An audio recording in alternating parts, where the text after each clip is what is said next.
2022లో నేను రాజకీయాల్లో రావడం జరిగింది.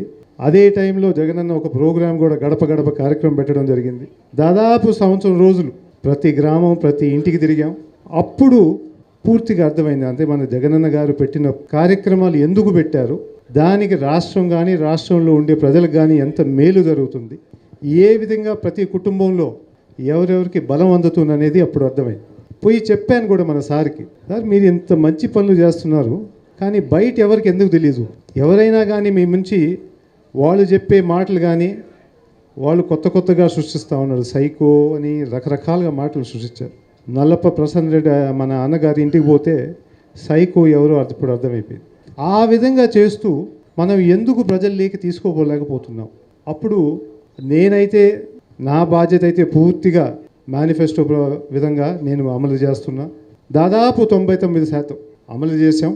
నాకు తెలిసి ఎంతమంది చిన్నారి ఈరోజు మంచి స్కూల్కి పోతున్నారు, ఇంగ్లీష్ చదువుకుంటున్నారు, అదేవిధంగా మహిళలందరూ ఈ విధంగా బాగుపడుతున్నారని చెప్పి అన్ని రకరకాలుగా ఉన్నాయి. ఒక స్టడీ తీస్తే ఒక మొత్తం PhD చేయొచ్చు మన జగనన్న ఎంతెంత మంచి పని చేశారని. కానీ వాళ్ళు ఉండే బలంతో, వాళ్ళకుండే ఈ మీడియా బలంతో ప్రజలందరినీ నమ్మించగలిగారు రకరకాలుగా. అంటే మీ భూమి మీద పోయింది, రాష్ట్రం అప్పు పాలైపోయింది, శ్రీలంక అయిపోయింది, దాదాపు 14 లక్షల కోట్లు అన్నారు, 12 లక్షల కోట్లు అన్నారు, రకరకాలుగా అన్నారు. కానీ ఆశ్చర్యం ఏంటంటే ఎన్నికలు గెలిచిన తర్వాత 6 లక్షల కోట్లని వాళ్ళే అసెంబ్లీలో వాళ్ళ ఫైనాన్స్ మినిస్టరే స్వయంగా చెప్పారు. 6 కానీ 6.5 లక్షల కోట్లు మాత్రం లేదు. కానీ వాళ్ళు ఎంత నాటకం చేస్తున్నారు చూడండి. 6 లక్షలు చూసి భయం వేస్తుందంట, 14 లక్షలు మాత్రం భయం లేదు, 6 లక్షలు చూసి భయం వేస్తుంది. 6 లక్షలు కాబట్టి నేనేం చేయలేను ప్రజల కోసం, కానీ 1.5 కోట్లు మాత్రం అప్పు తీసుకొచ్చాం. 1.5 కోట్లు అప్పు తీసుకొచ్చి మన హయాంలో మొత్తం చేస్తే కూడా 3.5 లక్షల కోట్లు కూడా లేదు. ఆయన హయాంలో మొదటి సంవత్సరంలో 1.5 కోట్లు తీసుకొచ్చినాడు. మళ్ళీ టీవీ ముందు వచ్చి సూపర్ 6 అమలు చేసేసిన అన్నాడు. ఆయా చేయూత ఆయన ప్రోగ్రాం పెట్టావు, మహిళలకి 18 సంవత్సరాల నుంచే ప్రతి మహిళలకి ఇస్తామని చెప్పినావు, దాన్ని ఏంది సంగతి అంటే, అదేంది నేను P4 పెట్టినాను కదా పోయి అడుక్కోండి అన్నాడు. అదేంది డబ్బులు ఉండేవాళ్ళు నేను పోయి అడుక్కునేది ఎందుకు, నువ్వు నా ఓటు తీసుకున్నావు, నన్ను నమ్మించావు, నా ఇంటికి బాండ్ పంపించావు, నీ పక్కన మళ్ళీ ఇంకో నటుడిని కూడా పెట్టుకున్నావు, ఇద్దరు బాగానే నటించారు, నమ్మించారు, మా సంగతి ఏంది అని నువ్వేంది నన్ను అడిగేది, రే పెట్రా వాడిని జైల్లో అని చెప్పి మన సోషల్ మీడియా వాళ్ళందరినీ జైల్లో పెడతారు. ఇప్పుడు నెలకు ఒక్కసారన్నా బయటికి రండి, ప్రజలకు తెలియాలి ఈయన చెప్పే మాటలు. ఎందుకంటే వాళ్ళు రాసేదంతా ఒక రకంగా రాస్తున్నారు. నిన్న సంగతి చూసుకోండి, ఇంటి మీద దాడి చేసి అసలు ఎవరైనా ఇంటికి పోయి చూస్తే మీకు కనపడుతుంది. ఈరోజు వాళ్ళు చెప్పడం ఏంటంటే సొంతంగా చేసుకున్నాడని, సొంతంగా ఆయన సొంత ఇల్లు ఆయనే దాడి చేసుకొని ధ్వంసం చేసుకున్నాడంట. అది మనం నమ్మాలంట. ఈ విధంగా అబద్ధాలు రాసుకుంటూ పోతాం.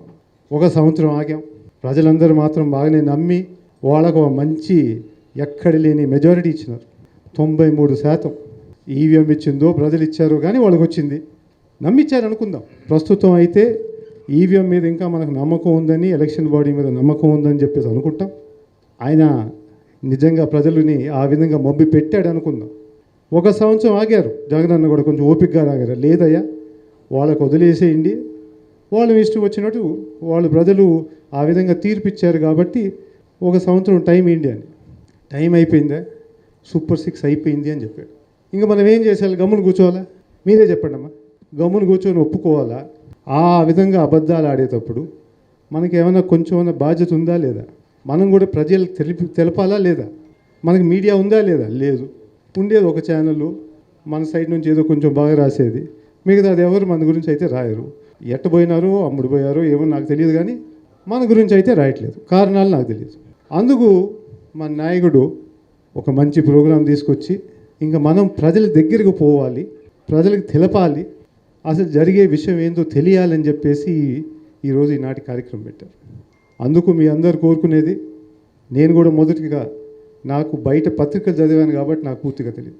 అదేవిధంగా చాలామంది ప్రజలు కూడా ఈరోజు 2-3 పేపర్లు చదివి అంతా అమలైపోయింది, చంద్రబాబు గారు కానీ లోకేష్ గారు కానీ మిగతా వాళ్ళు కానీ చాలా మంచి ప్రోగ్రాములు చేస్తున్నారు, అభివృద్ధి తీసుకొస్తున్నారు, అన్ని విధాలుగా ప్రజలందరికీ మంచి చేస్తాను అనుకుంటున్నాను. కానీ న్యాయం తెలియాలంటే మాత్రం మనం అందరం దిగాలి. ప్రతి ఒక్క ఇంటికి పోయి ఆయన ఇచ్చిన బాండ్ పేపరే, మనమేం కొత్తగా ఏం చూపించబడలేదు, ఆయన ఇచ్చిన బాండ్ పేపర్ ప్రకారంగా మీ ఇంట్లో ఎంత వస్తుంది, దాని ప్రకారంగా వస్తుందా లేదా? ఏమైనా తప్పు అడుగుతున్నావా? లేదే. అడిగేది ఆయన చెప్పిందే కదా, మీరు చెప్పిన హామీలు. దాని తర్వాత 1 సంవత్సరం తర్వాత మీరు చెప్తున్నారు మేము పూర్తిగా అమలు చేశాము అనేది. అది నిజమా కాదా అని మన బాధ్యతగా తీసుకొని పోవాలని మన నాయకుడు ఒక పిలిపించారు. అందువల్ల మీ అందరు కోరేది ఏంటంటే ఈ వచ్చే 1 నెలలో మాత్రం అందరం ఏ నియోజకవర్గం అయినా కానీ, ఏ మండలం అయినా కానీ, ఏ పంచాయతీ అయినా కానీ అందరం తీసుకొని బాధ్యతగా ప్రతి ఇంట్లో జరిగిందా లేదా అని చూసి ప్రజలందరికీ తెలియపరిచేటట్టు మన బాధ్యతగా తీసుకొని చేయాలని చెప్పి మీ అందరినీ కోరుకుంటున్నాను. అంజనీ శ్రీకరం నెల్లూరు మున్సిపల్ కార్పొరేషన్ పరిధిలో ఆత్మకూరు బస్టాండ్ నుంచి అతి సమీపంలో నుడా మరియు రెరా అప్రూవల్ తో 60 ఎకరాల mega gated community venture Anjani Srikaram. Our project highlights top class amenities అయిన club house, children's play area, parks, swimming pool, gym, walking tracks తో పాటు ఓవర్ హెడ్ ట్యాంక్, ప్రతి ప్లాట్ కి వాటర్ ట్యాప్ కనెక్షన్, ఇలా అన్ని అధునాతన సౌకర్యాలతో ఇళ్లని ఆనుకుని వెంటనే ఇండ్లు నిర్మించుకున్నటకు సిద్ధంగా ఉన్న venture Anjani Srikaram. Clear title మరియు డాక్యుమెంటేషన్ తో బ్యాంక్ అప్రూవల్ కలిగి పెట్టుబడికైనా ఇండ్లు నిర్మించడానికైనా బెస్ట్ వెంచర్ అంజనీ శ్రీకరం. మన పిల్లల బంగారు భవిష్యత్తు కొరకు భూమిపై పెట్టుబడి పెడదాం. అదే సరైన మార్గం. అదే మన శ్రేయాలు అయితే మరింత నమ్మకం. మీ సొంత ఇంటి కలకు నేడే శ్రీకారం చుట్టండి అంజనీ శ్రీకరంతో. సైట్ విజిట్ కొరకు నేడే సంప్రదించండి. Shriya real estate private limited, Magunta layout, Nellore.